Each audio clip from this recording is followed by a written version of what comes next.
Well, so here we are, almost the end of it. We will head back home tomorrow. I am tired enough to stay for another 4 or 5 weeks, but no, there's a time that we have to head home, and that will be tomorrow. I'm looking forward to seeing everybody at home. I can leave off the rest of it, but looking forward to seeing everybody that's at home. My daughter's getting married on Saturday, so there's a lot to look forward to, a lot to get home to. So today we're reading through basically almost the end of the Kings. We're almost near the end of this whole thing that's been dragging out with God dealing with the whole rebellion of Israel and Judah. And Josiah is really the last kick of the can for the good kings. And he comes in 8 years old, he becomes king, he's 18, and he starts on all these reforms and everything.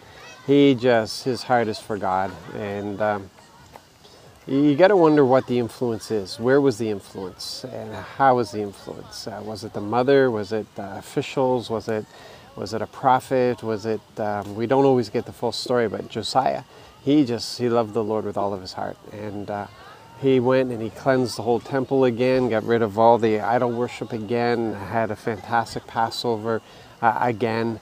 The clue that everything wasn't good was the fact that he had to force everybody back into the worship of Yahweh. It wasn't a glad surrender. It was something that he forced everybody into. And when you have to force people into things, it's not authentic. It just isn't. And when given the opportunity, people will take back the control. If people have the freedom and submit themselves, it's going to be long lasting. It's like the difference between a diet and learning to eat properly. When you learn to eat properly, it's going to be a lifetime thing. When it's a diet, well, when the diet's over, you go back to what you used to do, and you gain all the weight back again. And so in this case, Josiah, he reforms everything. He brings everybody back to the worship of Yahweh. But it's going to end. When Josiah is gone, people are just going to go back to what they were. And that's basically what God was saying, that he loved Josiah's heart. He loved everything about him.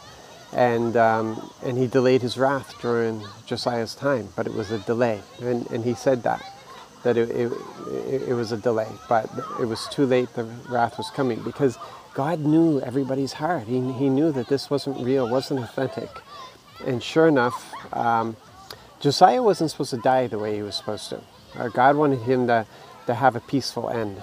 And he went against God's wishes, God's will, in his zeal. In his zeal, he didn't seek the Lord's will in a matter, and he ended up dying. He was killed, and he wasn't supposed to, because the word that had come to him was that he would meet a peaceful end, and being killed in a war is not a peaceful end. And so we have to be careful that in our zeal we don't go according to what we think is best. But we constantly stay in step in our relationship with God and consult with Him and do what He says and not what we think is best. But anyway, Josiah dies, and everybody converts back into the bad ways and the evil again.